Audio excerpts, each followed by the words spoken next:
Sir क्या दलितों को यहाँ भी बोलने का सर, अगर सबको 4 मिनट दे दो ये भेदभाव नहीं चलेगा दलितों के साथ। Time is 4 minute, don't waste. भाई सर आप क्या करो, अगर सबको 4 मिनट दिए तो आप मना करो, मैं बंद कर देता हूँ इसको। क्या दलितों को सबसे आखिरी में नंबर मिलेगा और बोलने का मौका मिलेगा? क्या मजाक कर रहे हैं सर आप? नो ये all independent people are having only 4 minutes. You take sir independent में अपनी पार्टी का मेंबर हूँ सर और जीत के आया हूँ सर, किसी के दया में नहीं आया।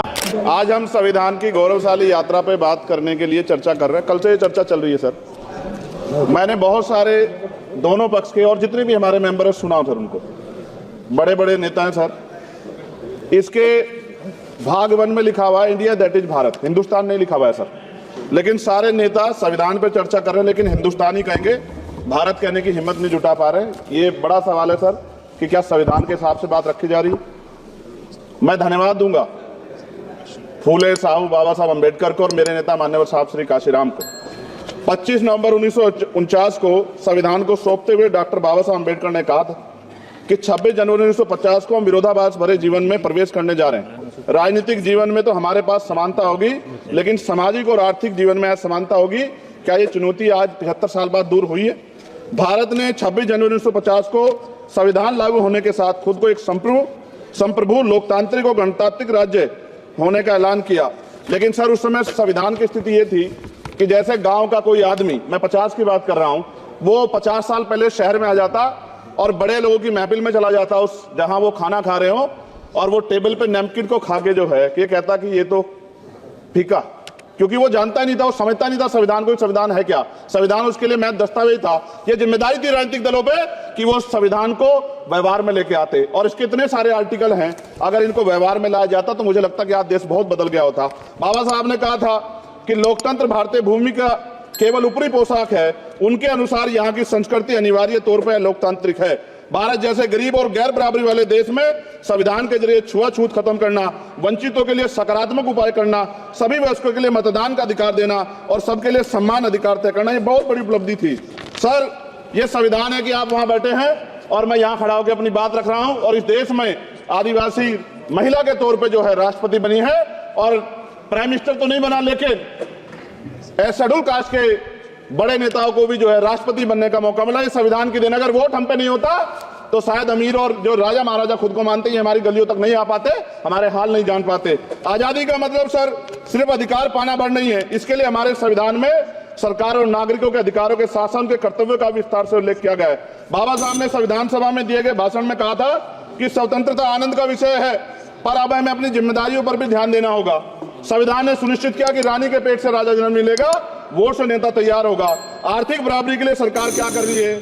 गरीब और गरीब हो रहा है और अमीर हो रहा है। सुबह उठते कहीं बम की धमकी मिलती है, कहीं दंगे की।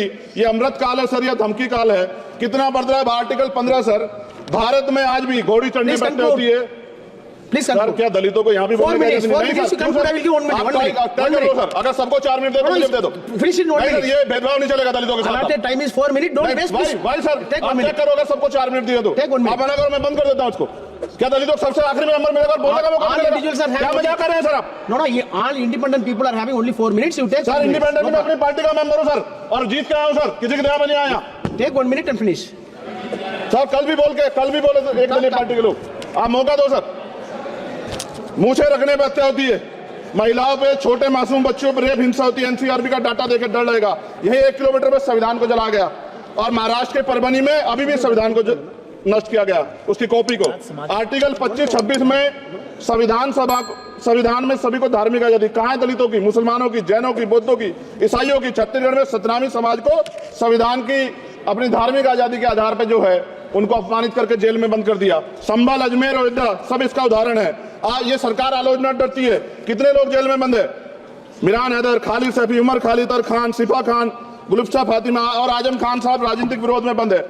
सरकार यहाँ बैठी है, सरकार सामाजिक न्याय की बात करती है। बताए कितने दलित मुख्यमंत्री बना रखे आपने? 13 ज्यादा सरकार स्टेट में सरकार है। कितनी महिला मुख्यमंत्री है? आपकी सरकार ने सुप्रीम कोर्ट के आदेश के बाद रिजर्वेशन प्रमोशन में जारी नहीं किया और ओबीसी को पॉलिटिकल रिजर्वेशन आप देंगे नहीं देंगे, आप बताने का काम करें। मैं 75 साल की गौरव यात्रा में हम एक सभ्य समाज नहीं बना पाए, इसलिए जाति आधार पर SC ST OBC के बच्चों को प्राइमरी स्कूल से लेकर उच्च संस्थानों में भेदभाव किया जाता है। सरकार निरंकुश हो गई, कोई बुलडोजर से कार्रवाई करता है। कल मंत्री जी ने कहा हमने राष्ट्रीय पिछड़ा वर्ग आयोग बनाया, 69 शिक्षक भर्ती में उसकी सिफारिशों को नहीं माना। EWS के जरिए आपने संविधान पे, आरक्षण के प्रावधान पे हमला किया। 1 मिनट में खत्म कर रहा हूं सर। संविधान सर, न्यायपालिका में आर्टिकल 124 ये कहता है सर, ये अधिकार जो है Sanjay sir, please conclude. Sir, 1 minute में Please, please, please conclude. संविधान में न्यायाधीशों की नियुक्ति का अधिकार राष्ट्रपति के द्वारा होना चाहिए, अभी तक नहीं हो रही है। All India judicial service commission कब बनेगा? क्या चंद परिवार ही सर जज बन सकते हैं? और आज हम सर, मैं सरकार से सवाल पूछना चाहता हूं सर, सेवाओं में SC ST OBC वर्ग का कितना प्रतिनिधित्व है? भारत सरकार के मंत्रालयों के अधीन PSU में, बैंकों, बीमा कंपनियों में और स्वशासी संस्थानों में आउटसोर्स तथा कॉन्ट्रैक्ट पर वर्तमान कार्यरत कर्मचारी कुल कितनी संख्या है?